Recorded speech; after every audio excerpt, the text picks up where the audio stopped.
Welcome to Wayne's Old Time Radio Page channel. I'm Wayne, your host. These programs are brought to you by support of our listeners. You can give your support at Patreon or PayPal, either one. There's clickable links in the description below. Thanks for your support and enjoy the shows. If you'd like for me to get you a shout out, there's a link to PayPal in the description below. Leave us a donation. We'll get it up here for you. Just tell us who you want it to. You, a friend, a girlfriend, a wife, spouse, whatever. And we'll get it up here.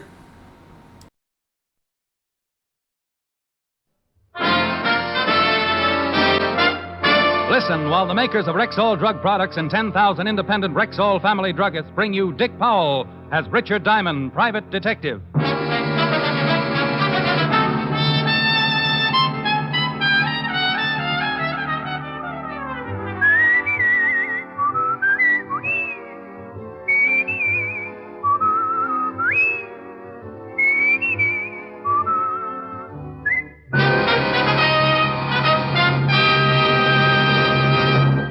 Good evening. This is Bill Foreman speaking to you for the 10,000 independent druggists who have made the word Rexall part of their own store names.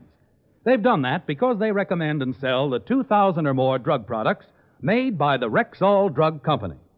The new Ann Delafield Reducing Plan is a good example. This plan is one of our druggists' most popular sales items. It helps you lose quickly, easily, up to 5 pounds a week, and where it shows. No wonder our customers like it. It's the work of famous health and beauty expert Ann Delafield, who has successfully reduced more overweight people than any other expert alive. That's why you can be sure of a safe, sound, scientific plan with no drugs, no calorie counting. You get vitamins, special appetite-reducing wafers, and a big beauty book to guide you. See how easy it is to be slim. Ask about the Ann Delafield Reducing Plan at Rexall drugstores everywhere. Good health to all from Rexall. Now, your Rexall family druggist brings you a transcribed half hour with Richard Diamond, private detective, starring Dick Powell.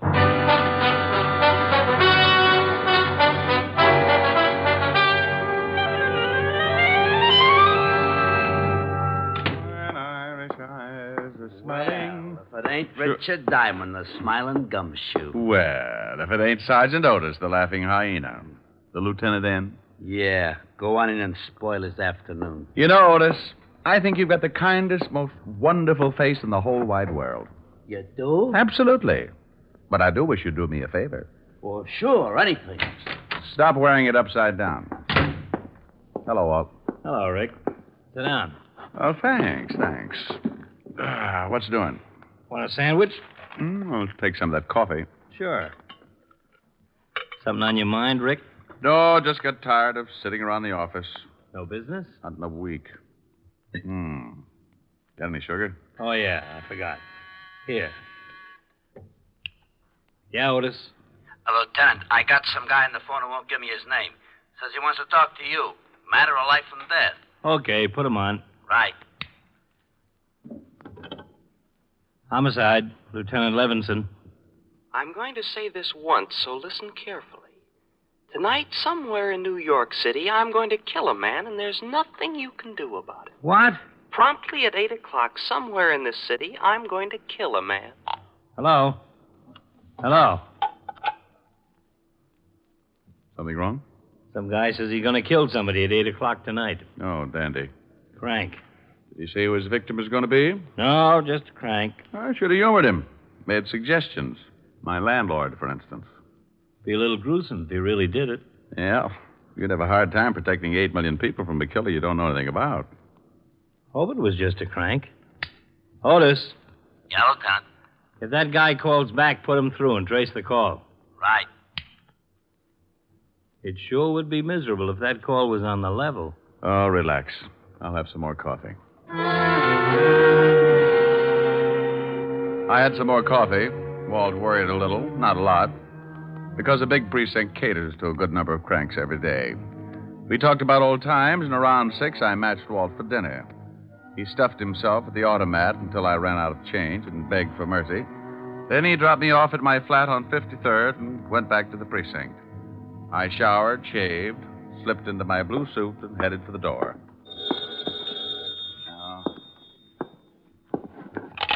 Yeah? Do me a favor, will you, Rick? You gotta stop stuffing yourself, Walt. You sound like you got indigestion. I'm down at the morgue. Meet me here, please. Oh, now look, I got a date with a live one. I'm in on the start of some trouble. It's liable to grow. That guy who called made good. He stabbed a man to death on Broadway at 8 o'clock.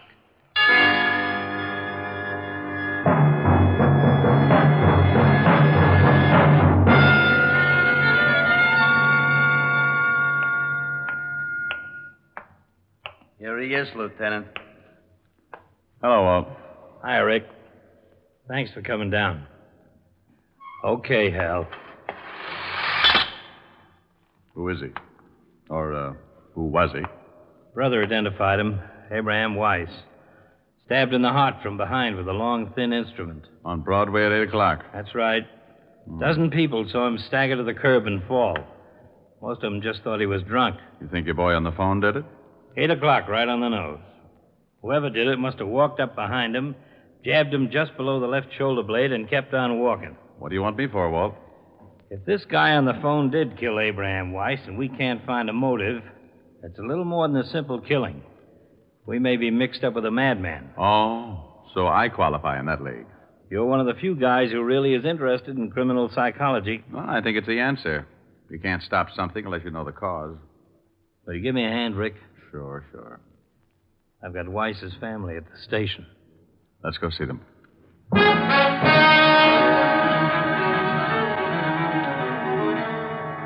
Why? Why, Lieutenant? Why did this happen to Abe? That's what we're going to try and find out, Mrs. Weiss. We were hoping you might help us. Oh, he didn't have any enemies. He was a good man. We have 3 children. I left them with Mrs. Bilotti, my neighbor. It's going to be hard on them. You're sure your husband didn't know it? No. He didn't have any enemies. He was a good husband and a good father. Everybody liked him. Why, only last week, Mrs. Dowd up the street from us told me.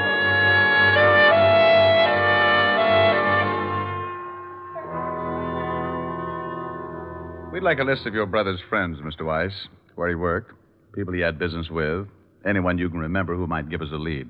Been sitting out there thinking about that. There just isn't anyone that I know would want to kill Abe. He was a good guy, did his job, took care of Louise and the kids. He didn't bother nobody. How long were Louise and Abe married? 6 years, maybe a little more. Nice girl, Louise. Oh, the best. A good wife. What happens to her now? I'll take care of her. You're not married, huh? No.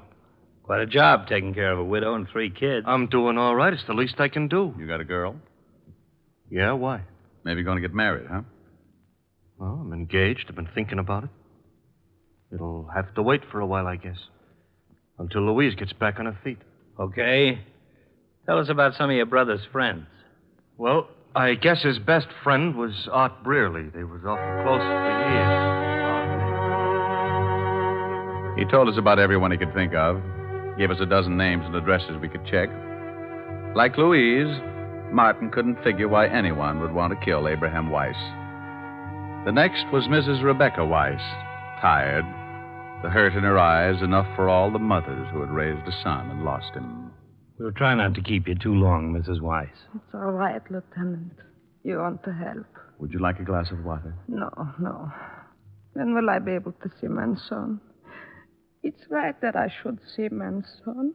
A few questions first, if you don't mind. I know you're trying to help. Just me a few questions. As many as you like, Lieutenant. Not long with Mrs. Rebecca Weiss. Nothing that would help to catch her son's killer. So we checked the people who had known Abraham, and there were plenty. His boss gave us a few more names to add to the long list. All of them friends who couldn't imagine why anyone would want to kill a nice guy like Abe. At 7:30 the next morning, Walt looked at the reports and poured more coffee. Here. I'll put sugar in it. Thanks. If that phone call was on the level, why would a guy kill like that? Call us and tell us he was going to do it. What'd be his reason? Well, couldn't guess. But if that guy who called did do the killing, you can bet he'll phone again. Why? Well, he bragged he was going to do it. He'll want the credit. Well, I gotta get some rest. A couple hours anyway. Let's both get a couple.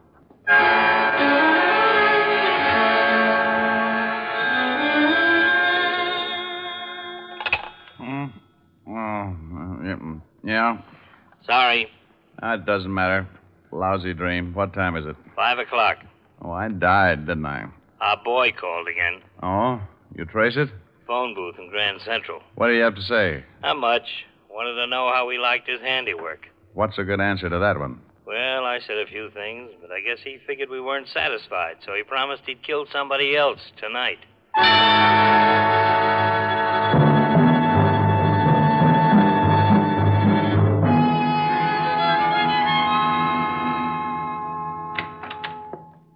Hello, Rick.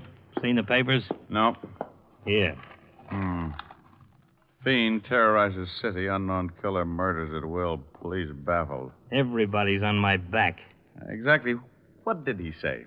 You want to hear? I made a recording. Let's hear it.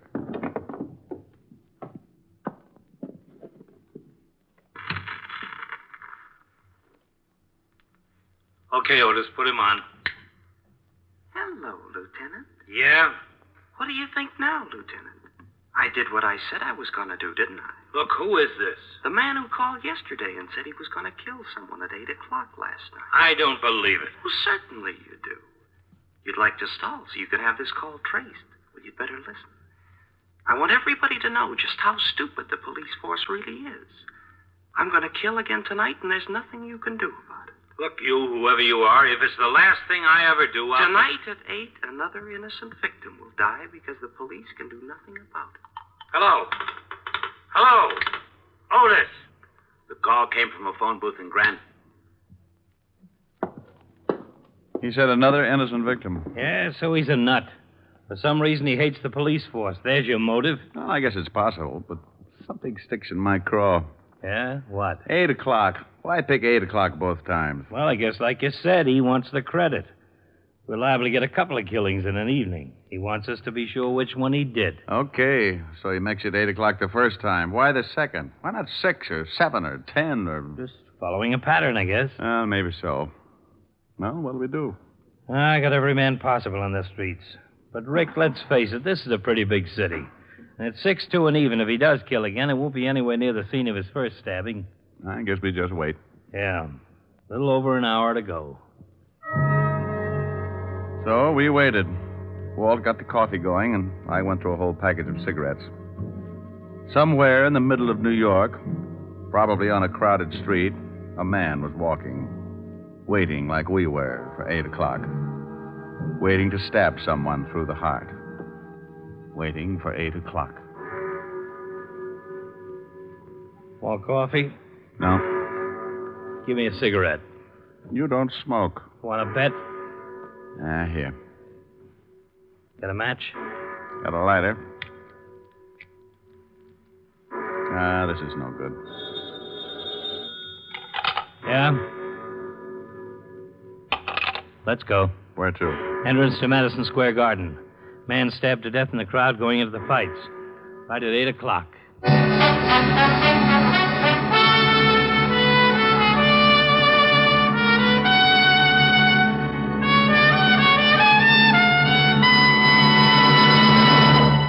Now you can get 5 times the established daily requirement of all vitamins with known minimums in one formula.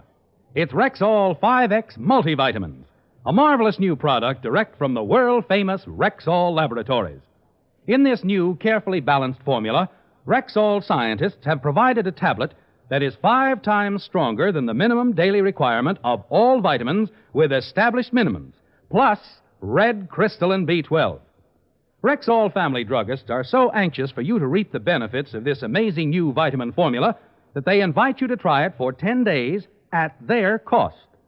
They offer you a 10-day trial size, a regular $1.79 value in itself, free of extra cost, with a purchase of the regular bottle of 50, both for only $6.95.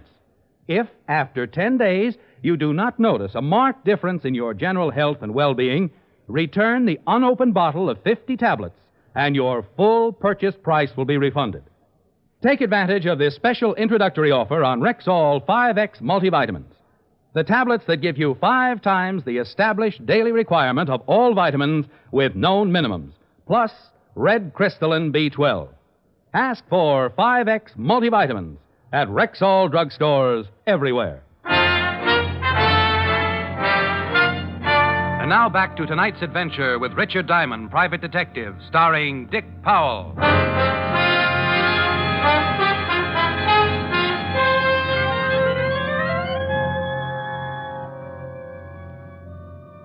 A man murdered going into Madison Square Garden to see the fights, stabbed through the heart while he stood in the middle of the large crowd. We went through the same routine: identify the body, question witnesses who had been close to him, see his friends, anyone who knew him. Name's Leon Ellis, small-time fight manager. No family, handles a young kid named Billy Martin. Wasn't fighting last night. At 10 o'clock the next morning, we found Billy Martin working at the East Side Gym. We talked to him for a while, but he couldn't help much. So we kept going, making our list of names, talking to everyone, all morning and into the afternoon. By 4:30, we were holding each other up. Look, we're working with a madman who kills anybody close to him so he can show how helpless we are to stop him. The whole city's in a panic. The newspapers are blasting everybody in the department, yours truly in particular. Yeah? I got him on the line again. He even bragged to me about this last killing. Trace it as fast as you can. Right. Start that recorder, Rick. It's our boy again. Okay. Go ahead. 5th Precinct, Lieutenant Levinson. You can skip the formalities, Lieutenant. Your sergeant told you who was on the line. Well, I did it again last night, didn't I, Lieutenant? Okay, so we can't stop you. I admit it. I'll admit it to the papers. That should make you happy. The police department can't do anything about it. That's what you want, isn't it? Again tonight, Lieutenant. One more person will die. Now, wait a minute. At least give me a chance to talk to While you. you trace the call? No. Tonight at 8 o'clock, and you can't stop me. Hello? Yeah? Call came from a phone booth in Rockefeller Center. Pick's the right place to call from. We look pretty silly rounding up everybody in Rockefeller Center.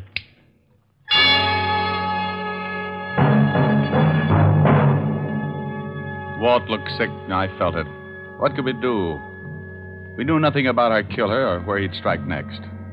Walt called in the reporters and gave them the story. The papers would blast the department, but it was the best way to warn the public to stay off the streets. The department was alerted, radio stations were given bulletins to broadcast, and Walt and I climbed into a prowl car and started cruising. At 8:05, it came in. Attention, all units in the vicinity of Zone 12. A 211 in front of 415 West 64th. 415 William 64. Ambulance, dead body. Car 73, come in, please. 7-3, go ahead.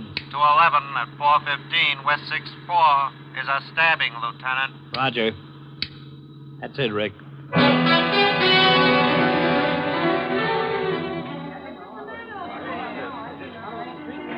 The victim was an elderly man dressed expensively and lying face down on the sidewalk. Again, no witnesses to the killing. Most of the people who had seen the man fall realized almost immediately what had happened because of the publicity on the last 2 killings. But like one man said... Well, how are you going to see who killed him in a crowd like this? Maybe 100 people on the block when it happens. Oh, you guys better start doing something.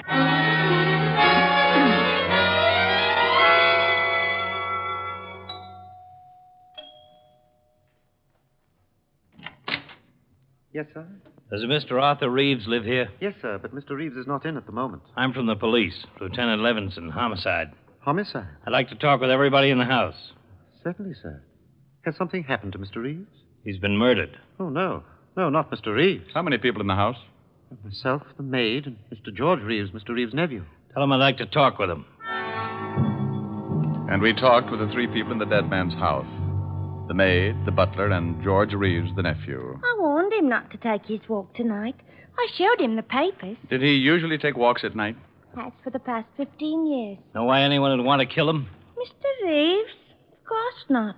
You know very good and well it was that fiend what did it. How about you? Can you think of why anyone would want to kill your employer? No, sir. I've been with Mr. Reeves for over 20 years. I'm acquainted with most of his friends and associates. Look here. I can assure you that my uncle knew no one who would want to kill him. You're his nephew? That's right. Your uncle took walks every night? Yes, every night. Well, if you don't mind, we'd like you all to come down to the station to make statements.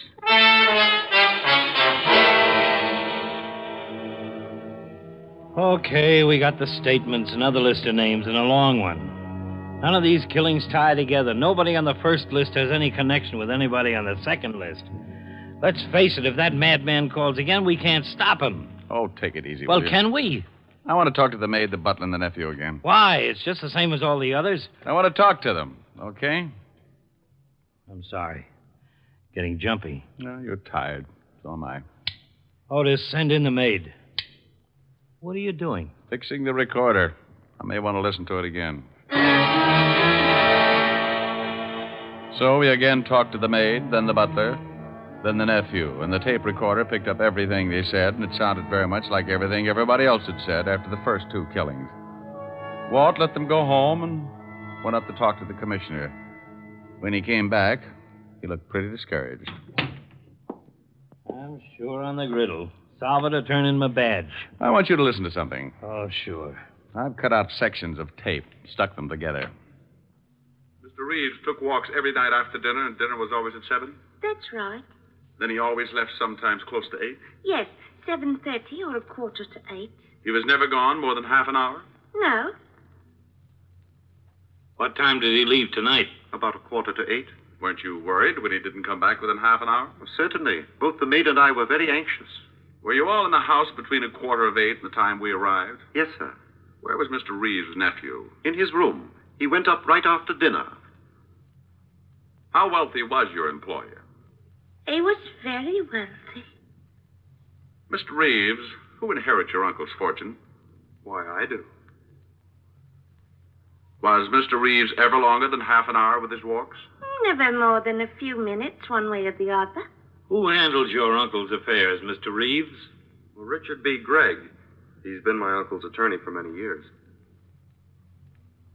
Young Mr. Reeves has always been excitable. Gotten a lot of trouble in the past. Yes, he argued with his uncle many times. No, Mr. Reeves didn't come down and ask why his uncle had been gone so long. Certainly I worried about my uncle, but I thought he might have stopped along the way for something or other. Okay, so you took out pieces of the testimony and stuck them together. So what? Just this. Every one of these killings have taken place at 8 o'clock. I know, and it's worried you. Now, this is the first time that one of our victims was certain to be out on the streets at 8 o'clock. Coincidence. Maybe. Mr. Reeves was a wealthy man, very wealthy. And the nephew gets his money, and the nephew was in his room at the time of the killing. Who saw him? The butler and the maid both say he was up there. So he climbs out a window. His uncle was killed only 2 blocks from the house. Plenty of time to stab him, get back through the window. You're really reaching out, aren't you? Sure I am. What do you want me to do? Well, the nephew's voice certainly doesn't match the ones we got on the threatening phone calls. So he disguises it. I got an idea. What? Let's put a tail on all 3 of these people anyway. It's not much. It's all we've got so far. I'm going out to check on something.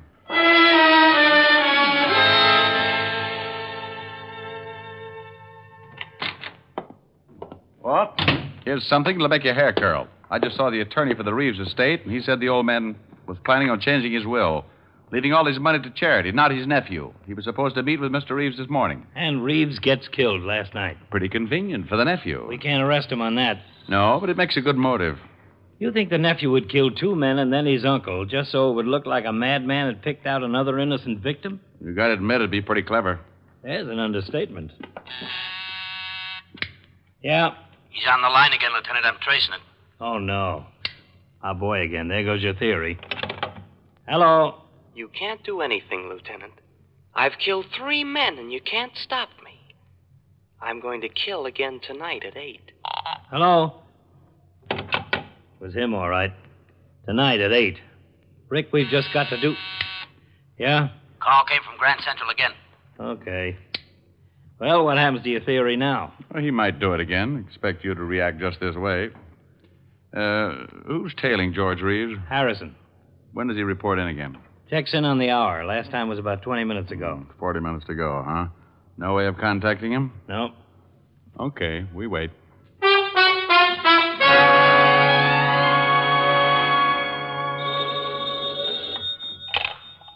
Yeah? Yeah? Where was he at 4:46? Don't let him out of your sight. Well? At 4:46, George Reeves made a phone call from a booth in Grand Central Station. He's home now.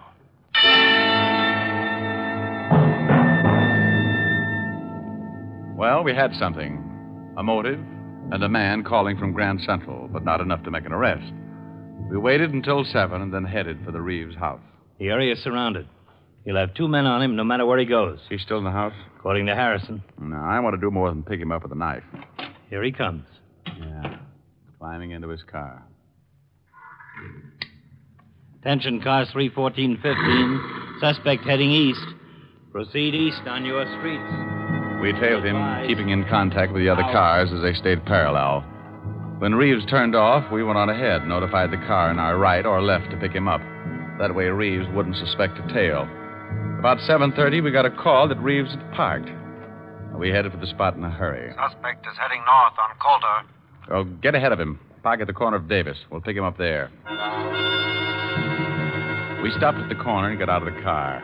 We waited until we spotted Reeves walking in our direction and then let him pass and followed, staying close. We kept after him until 5 minutes to 8. He swung out on Broadway and was pushing his way through the crowd. Then it happened. Where'd he go? We've lost him. Come on. 3 minutes to 8.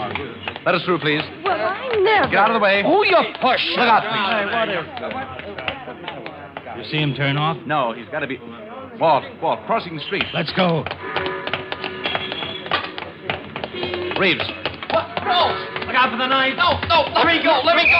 Drop it. You okay? Yeah.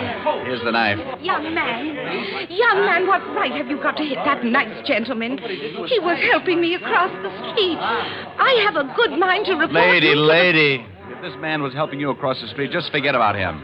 Go bet on a horse or something. This is your lucky night.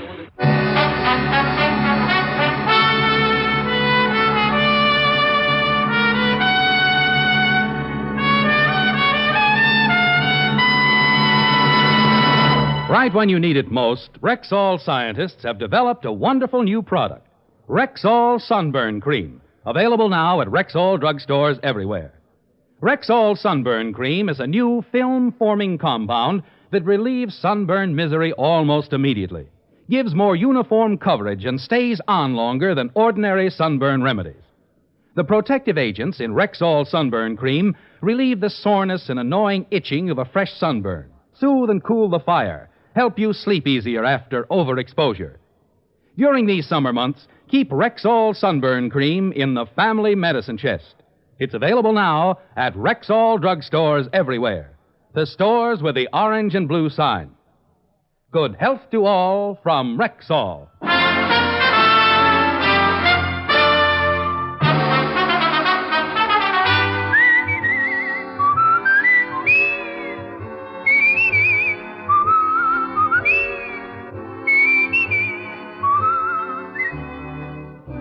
Richard Diamond, Private Detective, stars Dick Powell in the title role and was written by Blake Edwards with music composed and conducted by Frank Worth. Dick Powell directed the RKO production Split Second, which is now in release, and his latest film appearance was in the Metro-Goldwyn-Mayer award-winning The Bad and the Beautiful. Richard Diamond, Private Detective is transcribed in Hollywood by Jaime Del Valle. This is Bill Foreman inviting you to be with us next Sunday at this time when Rexall Drug Products again bring you Dick Powell as Richard Diamond, Private Detective.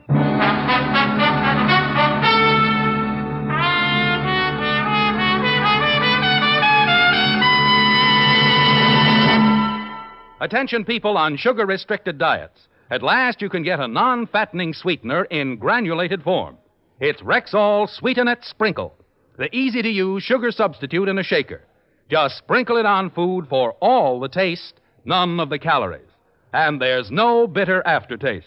Remember the name, Rexall Sweetenette Sprinkle, at Rexall drugstores everywhere.